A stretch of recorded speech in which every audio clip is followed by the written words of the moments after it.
Assalamualaikum. Stop. Kita intro dulu. Oh, intro dulu. Oke, kita pantun dulu ya, pantun. Ya. Senang-senang dikali, pulang-pulang bawa ikan teri. Cakep. Selamat datang kembali di program Teman Santri.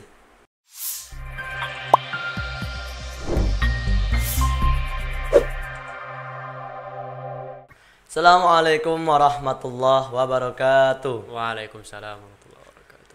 Hai sahabat Balkis Jogja, ahlan wasahlan fi Balkis Jogja TV.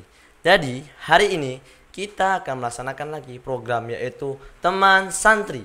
Ya, yang kita undang saat ini adalah salah satu orang penting di Balkis nih. Ya bisa aja deh. Bisa. Kenapa sih penting? Karena orang itu adalah ketua BES. Ketua BES itu ya cara-caranya kayak SMA gitu ya. OSIS ya, mirip-mirip OSIS gitu. OSIS SMA gitu.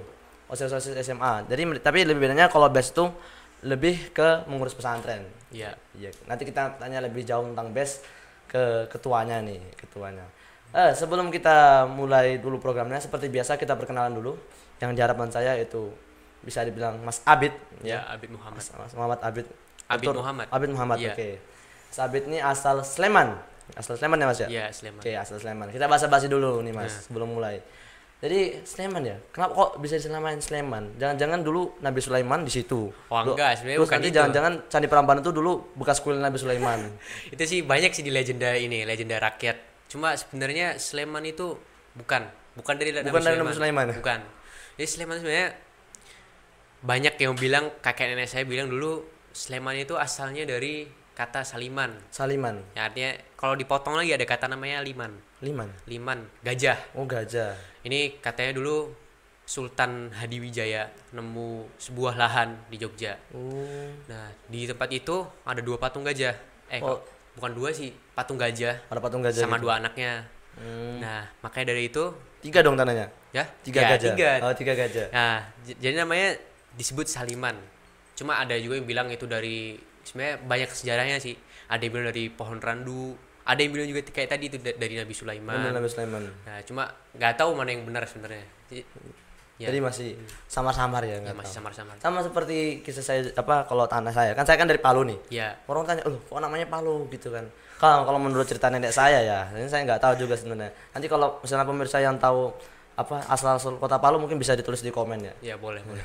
Ini ceritanya itu gini, katanya dulu tuh orang-orang di gunung ya. Dia kan aslinya kan Palu itu kan laut tuh kan. Iya. Tanahnya kan laut. Nah, terus habis itu katanya pas itu ada gempa besar sampai akhirnya buat yang tanah di laut tuh naik. Nah, orang-orang di gunung kan ngelihat itu, ada tanah baru. Terus akhirnya mereka bilang Value itu kan artinya tanah yang terangkat gitu. Akhirnya jadilah kota Value itu diubah jadi kota Palu gitu. Akhirnya kota yang tanahnya terangkat gitu katanya. Menurut saya gitu sih, nggak tahu. Saya belum pernah cari sejarahnya aslinya kayak gimana. Jadi aslinya kalau menurut karena asal usul kota itu sebenarnya ada juga ya sejarahnya sebenarnya. Iya, sebenarnya banyak sejarahnya itu. Sleman pun banyak. Nah, ya. Sleman kalau misalnya ditelusuri berdalam pun provinsi Yogyakarta pun lebih dalam lagi. Jogja, Bantul, Gunung Ya. Kidul, wah masih banyak banget itu. Ya, banyak. Ya kita kembali lagi ya. Dan malah bahas Sleman ya kan. Iya. Ya, jadi Mas Abid ini kan ketua BES. Iya. Otomatis kan lanjut sini dulu kan dari SMP-nya. Nah, kok Mas Abid mau lanjut Balkis kenapa? Kenapa nggak cari? Kan ada banyak tuh pondok pesantren di Sleman. Kenapa lanjut Balkis? Ya. Sebenarnya kalau lanjut Balkis sih itu pilihan saya ya. Dari awal ini kan saya SMP udah dari sini. Oh, SMP 3 tahun. 3 tahun. Nah, saya memutuskan buat ya kenapa nggak sekalian 6 tahun aja di sini. Oh, nanggung ya? Ya nanggung dari 3 banget. tahun. Sementara kan banyak teman-teman saya milih buat keluar cari suasana baru. Saya karena emang udah terlanjur betah di sini dalam tanda kutip ya. Yes. Nah, akhirnya saya mutusin 6 tahun di sini. Ya alhamdulillah ya nggak terlalu menyesal lah. Nggak Banyak menyesal. bersyukur di sini. Alhamdulillah banyak bersyukur itu ya. Intinya kalau kurang sesuatu misalnya kurang apalah, intinya kurang itu aja. Kurang bersyukur kita. Iya. Harus banyak bersyukur. Ya. Hasilnya Mas kalau 6 tahun tuh juga kurang lah Mas. Sunnah Nabi itu kan 7. Jadi ngabdi dulu setahun sini. Tambah gila kalau di sini. Astagfirullah. Oke, kita lanjut ke tema kita hari ini. Tema teman santri hari ini yaitu tentang BES. Iya. Ya, kenapa kok BES? Lah kalau kita undangnya ketua BES, kalau kita undangnya ketua kepala sekolah gitu baru kita undang temanya kepala sekolah gitu. Jadi sekarang kita karena temanya BES kita ngundang ketua BES. Oh iya, buat teman-teman yang belum tahu, kemarin kan kita kan mengundang Mas Sau. Mas Saw itu ternyata itu adalah mantan ketua BES mantan ketua sebelum BES. Mas Abid. Ya. Jadi ketika kita undang itu rasanya saya tuh udah ada kepikiran Mas aslinya. Wah, Iya. ini juga mau bahas tentang Mau BES juga. seluk beluknya juga kan. Cuman lupa pas nanti teman saya terima itu lupa mau bahas bahas ketua BES itu lupa. Ya udahlah nanti undang ketuanya aja langsung gitu kan. Iya, boleh. Karena Mas Abid di sini kita bakal tanya tentang BES.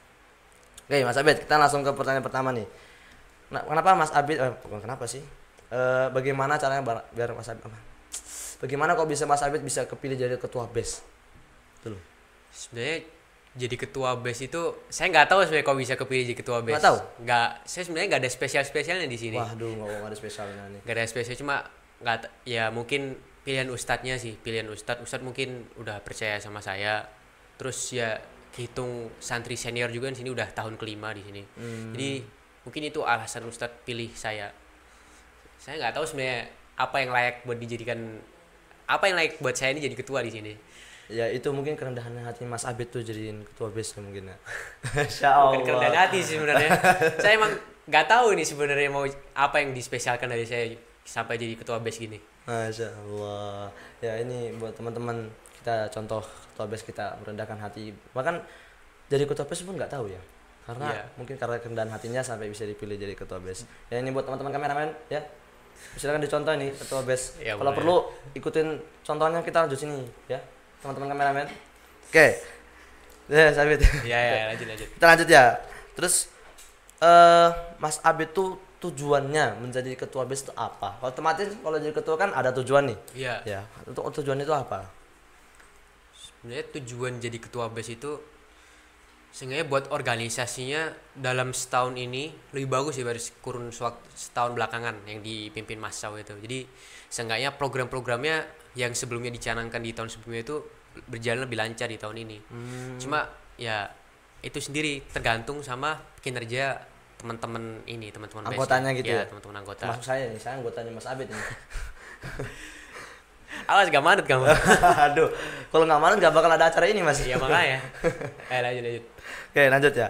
Iya, jadi kita kembali ya. Jadi kan saya kan dananya nih, Mas Abid gimana cara bisa kepilih ketua BES, terus tujuannya. Nah, itu Mas Abid buat tujuan jadi ketua BES tuh setelah dipilih apa sebelum dipilih jadi ketua gitu? Emang maksudnya Mas Abid ada niatan mau jadi ketua apa gimana memang sebelumnya? Saya awalnya berniat jadi ketua itu ya setelah beberapa ya ada desas-desus, ada rumor-rumor yang bilang wah ini kandidat ketua BES nih ada salah satunya Mas Abid ya. Karena emang waduh saya kepilih nih kira-kira bisa jadi kepilih jadi ketua BES, jadi saya harus dari jauh-jauh hari sebelum pelantikan itu harus pikirin lah programnya apa kira-kira yang bagus nih. Lihat tahun lalu saya kan tahun lalu sebelumnya jadi divisi bahasa nih. Divisi bahasa. Ya divisi bahasa, saya lihat sendiri kayak di bahasa di sini tuh kayak gimana, apa kurangnya, apa lebihnya. Nah saya lihat itu, terus saya bandingin juga di program-program ada ibadah, ada keamanan, ada K3. Nah saya lihat semuanya itu, nah saya lihat apa kurang apa lebihnya, nah baru saya rumusin semuanya apa yang harus ditambahin di tahun ini. Nah itu yang ya plan saya buat tahun ini sih ya itu, buat seenggaknya lebih bagus daripada tahun kemarin. Nggak bukan turun, tapi saya harapkan naik gitu ya. Naik. Tadi Mas Abid ini aslinya tujuan awalnya tuh pengen berbenah dari tahun sebelumnya Ya gitu berbenah. ya. Banyak yang nggak maksimal ya. Oh iya. Termasuk saya juga sih sebenarnya. Tahun kemarin itu saya juga agak kurang maksimal juga sih ya. Mungkin karena pengaruh. Tahun kemarin bukan tahun kemarin nih, 2 tahun yang kemarin. Tahun kemarin kelas 9 dong. Tahun kemarin kelas 9 belum menjadi anggota. Iya. Maksudnya ya kayak kurang maksimal mungkin karena kurang support apa Ya, gimana gitu. support sama ya. Namanya juga manusia, pasti ada bosan, pasti ada yang namanya futur, Pasti drop, namanya malas gitu ya. malas, banyak Pasti. Ya. banyak faktor yang bikin best. Ya, harus semangat nih ya. Iya, Nah, ini semangatnya. teman-teman kameramen, ya harus semangat. Kita podcastnya harus semangat nih, biar banyak yang nonton ya. Oke. David, dari itu ya kan kita udah tahu nih tujuan, terus kok bisa kepilih gimana, terus tujuannya itu dibuat kapan. Nah sekarang aku pengen nanya nih Mas. Apa? Otomatis kan kalau jadi ketua kan itu bagaikan apa ya, di ujung gunung nih. Ya di ujung Pasti gunung. banyak nih apa Pasti, halangan-halangan. ya, Nah, bebannya banyak di punggung nih. Nah itu apa aja Mas kira-kira permasalahan-permasalahan jadi ketua BES? Permasalahan. Ya mau dijawab sebenarnya banyak Banyak permasalahan. banget ini. Ya Aduh. banyak. Kayaknya gak cukup nih videonya. Bisa buat dua gak nih? Cukup udah disempitin aja nih. Oh. Masalahnya mungkin ya programnya yang dijalanin kurang maksimal kah, atau ya anggotanya kinerjanya kurang maksimal. Masanya cuma dua itu sebenarnya buat sebuah organisasi yang ada di pondok itu cuma dua itu. Nggak ada sebenarnya kalau kayak anggaran dananya sebenarnya cuma ya ketiga. Ketiga. Yang utama yang primernya ya dua itu. Iya kan, kalau ada pun kalaupun ada dana segempok segini, Ya kalau misalnya orang yang nggak maksimal nggak bakal jalan. malah nggak ngapa-ngapain Iya. duitnya kan. Tapi kadang-kadang juga ya ada ya yang bilang kita kurang dana, padahal aslinya kan kalaupun mereka semangat dan itu akan ada sendiri ya kan Mas ya. Iya. Iya Ya sih. itu kalau misalnya bisa sih. Sih. Oke. Itu kita udah tahu nih permasalahan. Maksudnya gini loh Mas, kayak permasalahan kayak itu kayak apa ya? Permasalahan spesifik gitu. Yang lebih spesifik itu maksudnya. Spesifik sih program-program. Program-program gitu. Iya, program-program yang sebenarnya udah dijabarin tadi sih, cuma itu sebenarnya udah benar-benar spesifik tuh dua masalah itu. Entah programnya yang belum maksimal, atau emang programnya itu nggak cocok buat dijalani di sini.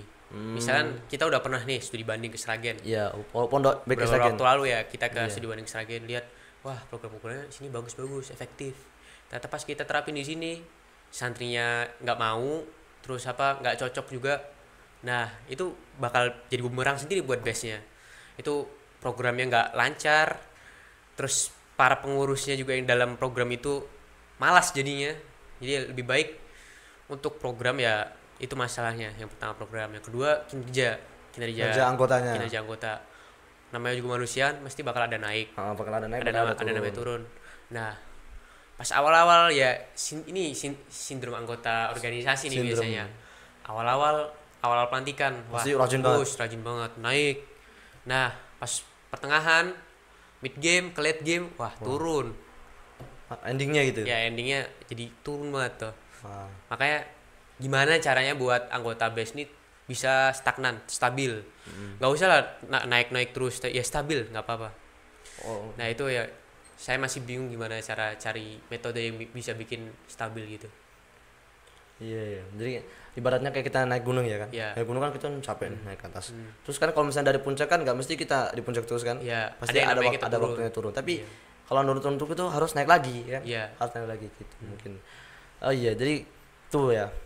Jadi itu mungkin salah satu kekhawatirannya Mas Abed tuh apa, nanti takutnya ke depan itu ini program ini tetap jalan nggak kira-kira gitu Iya. ya. Itu kekhawatiran yang besar banget sih buat ketua. Karena tanggung jawabnya Mas Abed jadi sebagai ketua. Oke. Jadi kan kita udah bahas permasalahan nih. Sekarang kita nanya resiko nih Mas. Resiko menjadi ketua BES. Pasti ada lah. Namanya juga di puncak pasti ada resikonya kan. Namanya juga ketua ya. Pasti bakal namanya banyak disorot sama Ustadz. Makanya kalau misalnya ketua itu, nah pesan buat teman-teman juga yang kira-kira pengen banget jadi ketua, yang udah ambisius banget jadi ketua. Nah, yang namanya jadi ketua itu namanya manggul beban di bahu. Apalagi kalau misalnya base nih, sekolah besar, SMA, dan dia juga tanggung jawab buat SMP. Nah, semua yang kita lakuin itu bakal jadi pertanggungjawaban di mata kepala sekolah, mata mudir, mata guru-guru. Wah ini gimana nih ketua BES? Dan paling yang disorot Ini gimana ketua BES kok malah bolos sekolah? Gimana ketua BES mati tidur di pojokan? Ini gimana ketua BES malah ini nggak pernah absensi, telat mulu? Nah jadi ketua itu ya disiplinnya harus nomor 1. Yang saya sendiri masih sulit menjalani sampai sekarang. Harus banyak bersabar nih Mas. Ya harus banyak bersabar, harus banyak ya adaptasi. Adaptasi buat kebiasaan baru nih kan. Sebelumnya kan ya sering nggak tertib sebelum jadi ketua. Nah jadi ketua nih harus bener-bener ya forsir waktu, forsir tenaga, harus bener-bener bagi waktu ya, gitu ya. jaga disiplin waktu. Jadi ya siap-siap aja banyak kurang waktu tidur, terus ya bangunnya juga lebih pagi dari anggota yang lain. Ya itu sih sebenarnya resikonya ya kayak ketua. Terus resiko pertama. Resiko kedua jadi public enemy. Musuh buat anggota-anggota yang nggak masuk BES, yang nggak jadi ketua gitu. Lihat, ini apa sih ketua rese banget. Tiap malam surut berdiri gebuk-gebukin santri pakai sajadah, bangunin nggak sopan lagi pakai kaki. Nah itu jadi resikonya ketua, jadi public enemy juga. Itu resiko yang kedua. Cuma kalau yang kedua ini sebenarnya cuma minor sih, nggak semuanya. Ya nggak saya gubris banget, nggak digubris banget. Yang namanya juga ketua ya jelas harus siap kritikan gitu. Harus siap dikritik ya. Iya. Karena jadi ketua itu bagaikan MC film ya gitu. Kalau Ya. salah gerak dikit cut, salah gerak dikit cut. Gitu ya. Ya kurang lebih gitulah. Kurang lebih gitu ya. Tuh. Alhamdulillah saya belum jadi ketua, Mas. Moga-moga enggak dipilih. Ya jadi gitulah ya, seenggaknya ketua dalam keluarga. Oh Nah, insya Allah. Saya ketua dalam aja keluarganya tapi kakak adik gitu. Saya ketuanya adik saya gitu aja nggak kamu apa. mau nikah kamu? Ya maksudnya ya jangan. Wah, habis kita skip langsung. Langsung ke pertanyaan berikutnya ya. Ya. Jadi kan kita kan nanya itu apa permasalahan, kurangnya, resikonya. Ya. Sekarang kita nanya nih, dampak positif nih dari ketua BES pastinya ada lah. Kan kalau ada resiko harusnya ada apa keuntungannya gitu. Dampak positif ya. Dampak positif jadi ketua ya, pertama itu yang waktu tidur tadi, waktu tidur, terus ya waktu bangun kita yang harus lebih pagi, itu Iya. bakal ngefek ke kita sendiri. Oh, bakal ngefek. Jadi kayak badan kita kan punya jam nih, jam alami. Nah kita udah bakal kestel, misalkan bangun 3:30, 3:30, ya lainnya belum bangun, masih pada tidur merem enak. Nah lampu masih mati gitu dah, wah harus bangun nih, tahajud, bangunin teman-teman yang lain. Nah terus kalau malam, nah otomatis kalau misalnya jamnya udah kestel, malam ini bakal capek sendiri. Kalau misalnya kan kalau tidurnya jam 10 di sini ya. Iya. Nah sih biasanya jam 10, jam setengah 10 habis lakoh, setengah 10 kurang 15, wah udah ngantuk. Jangan tuh. Tidur. Padahal aslinya sebelumnya juga Aslinya masih pengen ngobrol, masih pengen ya ngobrol-ngobrol sama temen lah, ya ngomongin orang lain lah. Nah ngomongin orang lain kan negatif nih ya, makanya Oh, pasti. tidur. Nah, tidur lebih baik lah kayak gitu. Nah itu yang pertama. Yang kedua apa ya? Pertama kan disiplin tadi. iya. Yang kedua ya jelas kita bakal belajar ya namanya organisasi, organizing lah. Kan sebelumnya kan ini sebenarnya kenaikan tinggi banget ya. Aku sebenarnya cuma anggota BES bahasa. Anggota BES bahasa cuma ya tiap malam ini apa panggil santri yang langgar, hukum. Nama-nama Mufrad gitu ya. Nama-nama Mufradat. Cuma itu. Nah, ini naik tinggi langsung ketua nih. Langsung ketua, kaget. Langsung ketua, kaget. Waduh, tugasnya banyak. Harus kerjain proposal inilah, kerjain proposal itulah, bikin LPJ, ini apa presentasi depan ustadz. Banyak kan. Nah, itu otomatis juga ntar wah belajar banyak ilmu-ilmu yang bisa diserap dari situ. Jadi kayak ya belajar jadi ngomong depan orang lah, public speakingnya jadi lebih bagus lah. Nah itu dua sih yang baru kerasa saat ini.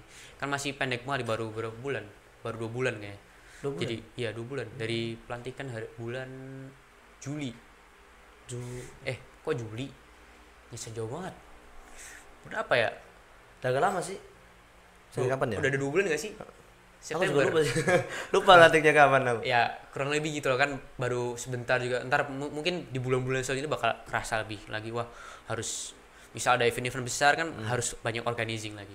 Jadi nanti itu bekal buat nanti di kuliah, buat nanti bakal perkuliahan besok ya. Kalau misalnya pengen jadi masuk apa organisasi yang lebih besar lagi gitu. ya BM Badan Mahasiswa ya bakal ini udah kebiasa. Oh, udah siap gitu ya. Udah siap.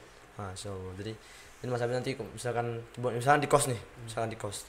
Orang-orang pada tidur, Mas Abid bangun tahajud di kos. Semoga aja masih Moga-moga, sampai kuliah. amin. Amin lah. Ya Mas, ini kan kita udah tahu nih dampak positif. Oh iya, katanya nanti kalau misalnya jadi ketua BES bisa dapat ini beasiswa di universitas gitu. Nggak tahu sih sebenarnya kalau itu. Nggak tahu ya? Ya namanya jadi ketua jalani aja. Jalannya aja. Saya nggak ngarep kayak wah kalau jadi ketua kan popularitas terus ntar ada kayak benefit sendiri dari sekolah. Ya itu salah satunya jadi dapat beasiswa. Saya nggak tahu itu ada apa nggak, tapi kalau misalnya ada ya alhamdulillah. Cuma saya nggak ngincer itu sebenarnya. Ya, jalani aja lillahi ta'ala, niatin ke Tuhan Allah Subhanahu wa taala, niatin itu semua ya biar kebaikan pondok kita ini, pondok Baitul Quran ini. Masya Allah. Udah ada benar. Baitul Quran Islamic School di Jakarta. Iya. Ya. Karena ada benefit tuh bonus ya. Iya bonus. Jangan jadikan ini nomor 1. Jadi nomor 1 itu dia aja. Lah, kok jadi gitu? Nggak, maksudnya yang nomor 1 itu Allah Mas. Ya gitu, Allah Subhanahu wa taala. Yang kedua itu bonus-bonus itu tadi ya. Oke, Mas Abid. Kita mohon maaf nih pada teman-teman juga, Mas Abid juga nih. Enggak apa-apa. Pastinya kan tadi kan ada pertanyaan ya. Pastinya kan tadi kan udah lanjut nih. Kata dari teman-teman kameramen ngomong, "Mas, itu videonya nge-cut." Ya udah akhirnya ulang lagi gitu. Gak apa-apa ya Mas ya. Nggak apa-apa, nggak Mohon masalah. maaf lagi nih. Wajar, Maaf. namanya juga manusia. Iya. Jadi kita ke pertanyaan tadi ya. Itu bagaimana sikap Mas Abid kalau misalkan ada anggotanya yang kayak agak malas-malasan gitu, agak kurang patuh itu gimana? Dinasihati sebenarnya caranya itu satu-satunya cara. Soalnya kalau mau pakai pendekatan gimana pun lagi, yang paling efektif itu dinasihati. Paling biasa. Kalau misalnya ya masih 1-2 hari itu namanya futur. Futur. Futur ya, malas biasa lah, namanya manusia. Bakal ada namanya, saya pun pernah kayak gitu. Jadi anggap namanya ketua tuh nggak pernah punya rasa futur ya. Namanya ketua pasti ada rasa futur, bahkan lebih kerasa banget itu rasa Iya. futur ya, karena emang bebannya berat ya. Iya. Nah, kalau misalnya 1 hari masih nggak apa-apa, tapi kalau misalnya udah masuk hari ketiga, ya harus nasihati pelan-pelan. Apa sih yang bikin malas? Yang bikin kamu bener malas tuh apa? Kalau misalnya itu emang gara-gara rutinitas ini, ya kamu refreshing apa, kayak olahraga atau ya cari kesenanganmu lah, cari kesenanganmu. Nah, kalau misalnya ya udah lama tetap terus-terusan kayak gitu ya, saya saranin kalau saya lewat prosedur biasa ya sebenarnya harus dilapor ke Ustadz Pembina. Oh, enggak usah pembina gitu. Ke Ustadz Pembina. Cuma kalau ini saya sebenarnya saya nggak mau kayak gitu. Saya mending nasihati dia lagi. Kamu masih mau lanjut nggak jadi ini Anggota BES? Jadi anggota BES. Kalau misalnya kamu terus-terusan kayak gini, mending kamu keluar. Ya, Saya kalau kayak gini, kamu cuma sia-siain waktu aja. Mending fokus sama hal lain yang kamu mau akademik, mau tahfidz, bahkan mau kalau misalnya mau olahraga pun mau fokus di situ nggak apa-apa, nggak masalah. Saya nggak maksa orang-orang buat ya BES harus gini enggak keras ya. nggak keras. Saya ya lebih kesadaran mereka sendiri mau apa, BES ini harusnya nggak bakal bisa ada kalau misalnya mereka nggak mau gerak. Nah itu sih sebenarnya. Jadi sebenarnya tergantung dari anggotanya. Kalau mereka Ya, anggotanya anggota. gerak, otomatis anggotanya gerak gitu ya. Ya, Nah, itu kan kalau anggota nih. Kalau Mas Abid gimana? Kalau misalnya Mas Abid yang merasakan kayak malas gitu. Otomatis kan setiap manusia kan pasti ada yang memiliki rasa malas. Atau kayak kurang semangat tuh gimana Mas Abid mengatasinya? kalau saya malas ya. Iya.